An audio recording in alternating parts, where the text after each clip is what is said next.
এই যে হ্যালো, এটা কে? আর এখানে কি করছে? স্যার ম্যাডাম, আমার ছেলে পরীক্ষায় ভালো রেজাল্ট করেছে, তাই জন্য আপনাদেরকে মিষ্টি দিতে এসছে। বাবু, তুই ওনাদেরকে মিষ্টি দে। হ্যাঁ মা। আরে থাক থাক, এসবের কোনো প্রয়োজন নেই। ভালো রেজাল্টই তো করেছে, পৃথিবী তো উল্টে দেয়নি। আর মেঘা, তুমি কি খাবে নাকি ওদের হাতে মিষ্টি? কখনোই না। তুমি ওদের অবস্থা দেখেছো? হাতে পায়ে মুখে কালি মেখে আছে, আর ওদের দেওয়া মিষ্টি আমি খাবো? ছি, নেভার। আর এই যে তুমি এখান থেকে বেরিয়ে যাও, আর তোমার মাকে কাজ করতে দাও। স্যার ম্যাডাম, আপনারা তো জানতেই চাইলেন না যে আমার ছেলে কিসে ভালো রেজাল্ট করেছে। এ শোনো, এসব না আমাদের জেনে কোনো লাভ নেই। তুমি এখানে কাজ করতে এসছো, চুপচাপ কাজ করো। তোমার ছেলে যত ভালো রেজাল্ট করুক না কেন, আয়ত্ত হয়ে যাবে না। ওকে চুপচাপ এখান থেকে যেতে বলো। আর হ্যাঁ, তুমি ওকে ভালো করে বুঝিয়ে দিও, যত বড় চাদর ততটাই পা ছড়ানো উচিত। স্যার, এটা আপনি কিভাবে কথা বলছেন আমার মায়ের সাথে? বিমলা, তোমার ছেলে কি ভদ্রতা জানে না? কার সাথে কিভাবে কথা বলতে হয় সেই শিক্ষাটুকু ওকে দাওনি। আর তুমি ওকে বলে দাও যে পড়াশোনাটাও করছে না, আমরা তোমাকে কাজ দিয়েছি বলে সে পড়াশোনাটা করতে পারছে। ক্ষমা করবেন স্যার, আসলে ও বুঝতে পারেনি। বাবু, তুই বাড়ি যা। বড় এসেছে আমাদের সাথে পাল্লা দিতে। চলো। কি বললেন উনি? বড় আইএএস হয়ে যাবে নাকি? এবার তো আইএএস হয়েই দেখাবো। বাবু, বাবু।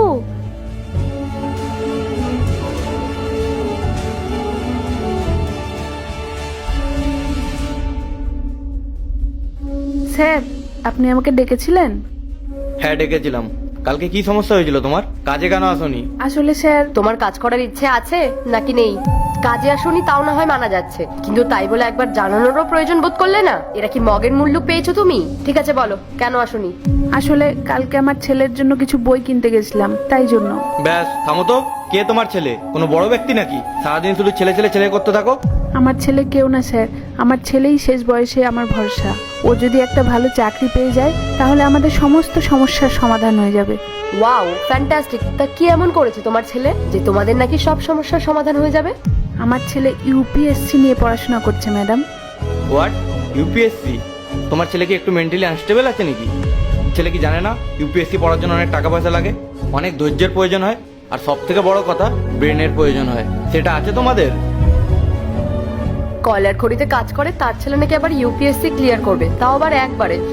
এসব স্টোরি না মুভিতেই ভালো লাগে, রিয়েল লাইফে না।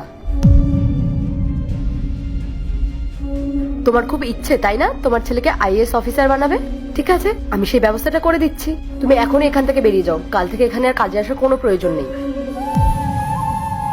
ম্যাডাম, এটা আপনি কি বলছেন? স্যার, আপনি একটু বলুন না ম্যাডামকে। কি বলবো ওকে?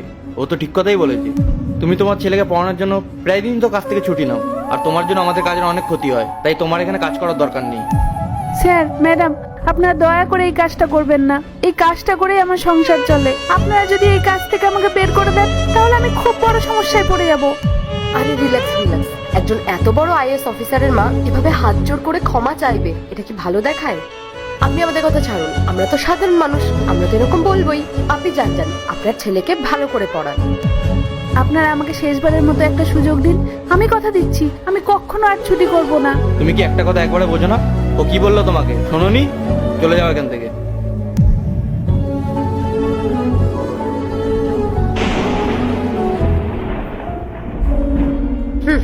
কোথা থেকে যে উঠে আসে এরা, মা ছেলে দুজনেরই না মাথা খারাপ আছে।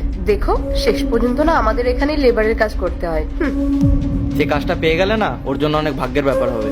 চলো।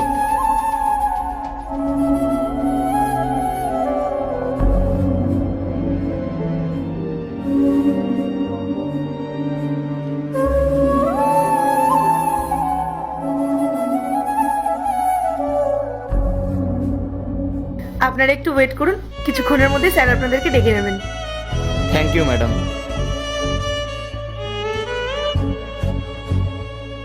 ভগবান করুক যেন আজকে আমাদের সাথে ওনার দেখা হয়ে যায়, তাহলে অনেক বড় লসের হাত থেকে বেঁচে যেতাম।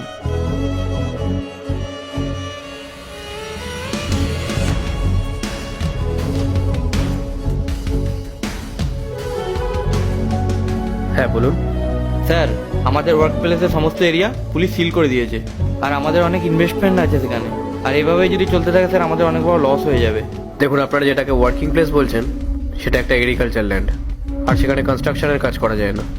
এটা তো আপনাদেরই ভুল। তুমি বিমলা দেবীর ছেলে না? হ্যাঁ। মনোজ, উনি হয়তো আমাদের চিনতে পারেননি। হ্যাঁ, আমি আপনাদেরকে চিনতে পেরেছি। আপনারা তো তারাই না যাদের কয়লা খনিতে আমার মা কাজ করতেন?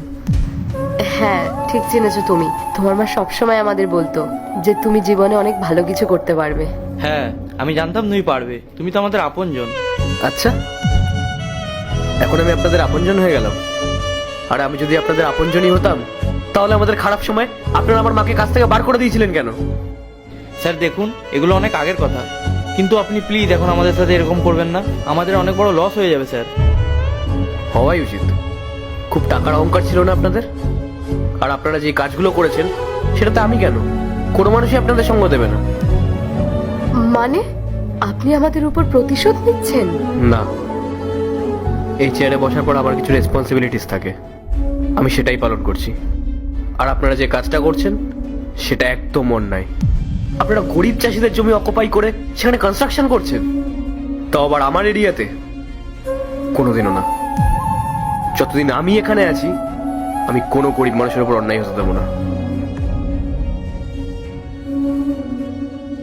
এখন তো শুধু আপনাদের এরিয়াটা সিজ হয়েছে, আর এরপর আমি এটা ট্রাই করব যাতে ওখানে সমস্ত কনস্ট্রাকশন ভেঙে দিয়ে ওখানে আবার চাষবাস শুরু করানো যায়। আপনি প্লিজ একবার এই ফাইলটা দেখুন না। প্লিজ, বাইরে আরো মানুষ দাঁড়িয়ে আছে, তাদের সমস্যা নিয়ে তারা আমার সঙ্গে কথা বলতে চায়। প্লিজ আপনারা চান। আর হ্যাঁ, সেদিনকে কি যেন বলছিলেন আপনারা, যে একজন কয়লা খনির লেবারের ছেলে কোনোদিনও আইএএস হতে পারে না। একটা কথা শুনে রাখুন, যদি কারোর মধ্যে একাগ্রতা, ভালো কিছু করার জেদ থাকে না, তাহলে সে অবশ্যই পারে। নাও লিভ।